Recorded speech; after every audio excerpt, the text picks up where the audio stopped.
Hi అండి, నేను మీ doctor B Nageswararao, consultant orthopedic surgeon, Raghavendra hospitals, Boinpally, Secunderabad. ఈరోజు మనం పేషెంట్స్కి అంటే పర్టికులర్గా ఏంటంటే చాలా మంది పేషెంట్స్ ఇంటి దగ్గర పడిపోవటం కానీ లేకపోతే బైక్ మీద వెళ్తున్నప్పుడు పడిపోవటం కానీ జరిగి మరీ మేజర్ ఇంజరీస్ కాదు, అంటే ఫ్రాక్చర్ అయినట్లు కాదు. ఆ పేషెంట్కి ఫ్రాక్చర్ కాలేదు అన్నట్టు ఒక ఐడియా ఉంటుంది, బట్ నొప్పి ఈ బాధ అనేది ఉంటుంది కదా, దాన్ని మనం ఇంటి దగ్గర ఎలా మేనేజ్ చేసుకోవాలి. అన్ని వాటికి హాస్పిటల్ దాకా రావాల్సిన అవసరం ఉండదు. మొదట్లో కొన్నిటి వరకు మనకి ఇంటిలోనే సెల్ఫ్ కేర్ తీసుకునే అవకాశం ఉంటుంది. అది ఎలా ఏంటి అనేది మనం ఒకసారి ఈ యొక్క వీడియోలో మనం చూసుకుందాము. బేసిక్గా ఏంటంటే మన ఇంట్లో మనం కానీ మన హౌస్ హోల్డ్స్ ఎవరైనా కానీ రిలేటివ్స్ కానీ ఇంట్లో పడిపోయినప్పుడు లేకపోతే రోడ్ పైన పడిపోయినప్పుడు పేషెంట్ ఎవేక్గా ఉన్నప్పుడు, అంటే తన జనరల్ కండిషన్ బాగానే ఉన్నప్పుడు, బాగానే ఉందంటే తలకి కానీ చెస్ట్కి కానీ లేకపోతే పొట్టకు కానీ ఇలాంటి వాటికి మేజర్ ఇంజరీస్ ఏం లేవు, ఓన్లీ బేసిక్గా ఈ చేతులకి కానీ కాళ్ళకి కానీ మాత్రమే ఇంజరీస్ అయినవి, లేదంటే ఇంటి దగ్గరనే మెట్ల మీద నుంచి కానీ గడప దాడుతున్నప్పుడు కానీ లేకపోతే కుర్చీ తగిలి ఏదన్నా ఇలాంటప్పుడు ఎక్కువ ముసలి వాళ్ళు కాలు జారి పడిపోవడం లాంటివి జరిగినప్పుడు కొంచెం స్ప్రెయిన్ లాంటివి అయ్యే అవకాశాలు ఉంటాయి. వీటిని మనం ఎలా మేనేజ్ చేయాలి ఏందనేది మనం ఒకసారి ఈ వీడియోలో చూసుకుందాం. బేసిక్గా ఇలా పేషెంట్ పడిపోయినప్పుడు మొదటగా మనం చూసుకోవాల్సింది ఏంటంటే గాయం బయటకు అయినదా లేకపోతే లోపలనే గాయం అయిందా చూసుకోవాలి. ఒక్కొక్కసారి ఏదైనా తగిలినప్పుడు మనకు బేసిక్గా బయట ఏమి అబ్రేషన్స్ కానీ అంటే రాసుకపోవటం కానీ పైన చర్మం పోవటం కానీ అలాంటివి ఏమి ఉండవు.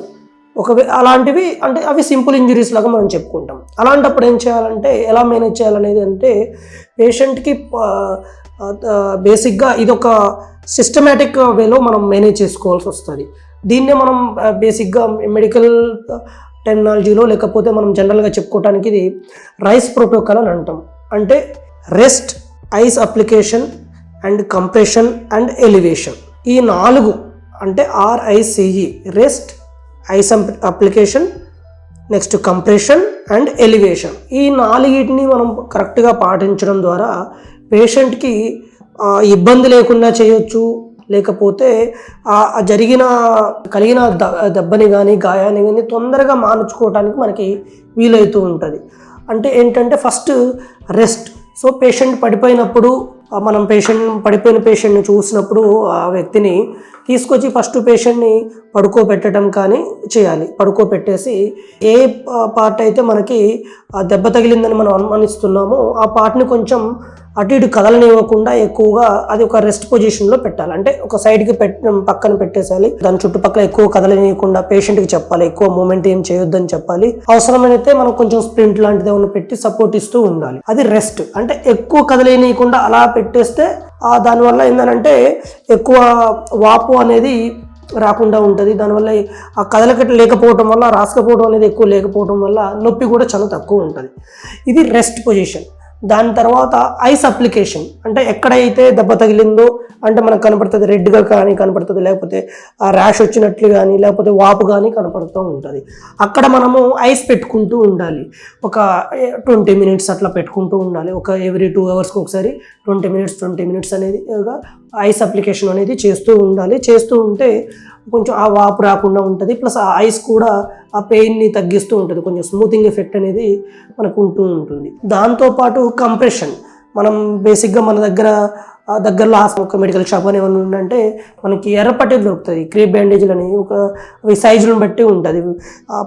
పై చేతికి అయితేనే 4 inch, కాలుకి అయితే 6 inch అట్లా తీసుకొని ఎర్రపట్టి అనేది మనం చుడటం వల్ల ఆ వాపు ఎక్కువ డెవలప్ అవ్వకుండా ఉంటుంది. అది ప్లస్ దీనికి కొంచెం డ్యామేజ్ అయిన అంటే ఇంజురీ అయిన పార్ట్కి కొంచెం సపోర్ట్గా కూడా ఉంటుంది, కొంచెం స్ప్లింటింగ్గా కూడా ఉపయోగపడుతుంది. సో ఈ రెస్ట్, ఐస్, నెక్స్ట్ ఈ compression with crepe bandage or any bandage support మన దగ్గర ఏదైతే అవైలబుల్ ఉన్నదో అది చూసుకుంటూ దాంతో పెట్టుకుంటూ ఉండాలి. దాంతోపాటు limb elevation, for elevation. So elevation అని అంటే మన ఆ పార్ట్ని మన బాడీ హైట్ నుంచి పడుకున్నప్పుడు మన బాడీ హైట్ నుంచి కొంచెం హైట్లో పెట్టుకోవాలి. కాలైనా కానీ చెయ్యి అయినా కానీ కొంచెం హైట్లో ఉండేటప్పుడు కింద ఒకటి కానీ అంటే ఉన్న వాపుని బట్టి ఉన్న ప్రాబ్లంను బట్టి నొప్పిని బట్టి 1 కానీ 2 కానీ మెత్తలు పెట్టుకొని ఆ చెయ్యిని కానీ కాళ్ళని కానీ కొంచెం హైట్లో పెట్టుకోవటం వల్ల ఆ వాపు అనేది అక్కడ సెటిల్ అవ్వకుండా ఓవరాల్గా కిందికి వెళ్ళిపోయి ఆ వాపు అనేది అక్కడ రాకుండా ఉంటుంది. ఇది చేయటం వల్ల పేషెంట్కి అంటే లోపల ఇన్ కేస్ ఏ ఫ్రాక్చర్స్ కానీ ఎక్స్టెన్సివ్ లిగమెంటస్ ఇంజరీస్ కానీ అంటే బోన్ ఆర్ లిగమెంట్ ఇంజరీస్ కానీ ఏం లేకుండా ఓన్లీ సింపుల్ స్ట్రెయిన్ కానీ ఇలాంటివి ఏమైనా ఉన్నప్పుడు ఈ రైస్ ప్రోటోకాల్ పాటిస్తూ ఉంటే ఆల్మోస్ట్ ఒక 2 to 3 డేస్లలో చాలా వరకు పేషెంట్ సిమ్టమాటిక్గా ఫ్రీ అయిపోతాడు. అంటే ఆ పెయిన్ వాప్ అనేది 2-3 రోజుల్లో తగ్గిపోయే అవకాశం ఉంది. అంటే ఈ 2-3 రోజుల్లో కూడా ఇలాంటి జాగ్రత్తలు తీసుకున్న తర్వాత కూడా ఈ 2-3 రోజుల్లో ఈ నొప్పి ఈ వాపు ఇవి తగ్గట్లేదు అని అంటే అప్పుడు మనం సస్పెక్ట్ చేయాలి లోపల వేరే ఇంకా ఏమన్నా బోన్ ఇంజరీ కానీ వేరే లిగమెంటస్ ఇంజరీ కానీ వేరేది ఏమైనా జరిగే ఉండే అవకాశం ఉండొచ్చు. అంటే మనం రెస్ట్ అనేది కంప్లీట్గా ఇవ్వాలి.